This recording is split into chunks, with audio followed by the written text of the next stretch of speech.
मला कधीतरी वाईट वाटतं की महाराष्ट्राच्या 14 कोटी जनतेचा अपमान करणं आहे. ज्या जनतेने मतं दिले त्या मतदाराचा अपमान करणं आहे. महाविकास आघाडी ही जनतेचा अपमान करताय. जनतेवर अविश्वास दाखवताय. पवित्र मतदानावर अविश्वास दाखवतायत. जनतेने डबल इंजिन सरकारला मत दिलं.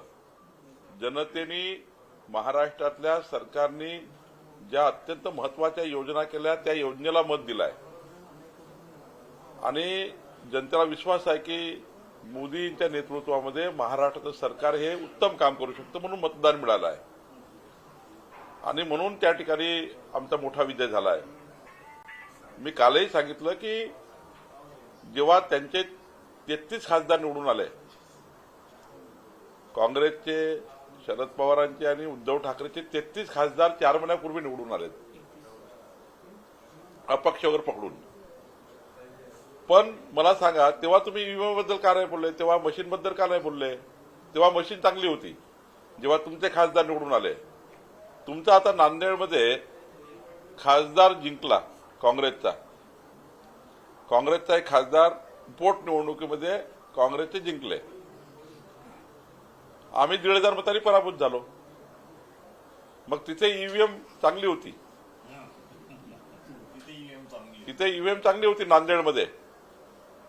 नांदेड तुम्ही जिंकली ना 1,500 मतांनी. तिथे आम्ही हरलो 1,500 मतं. मग 1,500 मतं आम्हाला घेता आले असते ईव्हीएमला हे करून. खरंच तर हे खोटारडेपणा आहे. हारले आहे त्यांनी हार स्वीकारायला पाहिजे आणि आत्मचिंतन केलं पाहिजे. आम्ही जसं आत्मचिंतन केलं लोकसभेच्या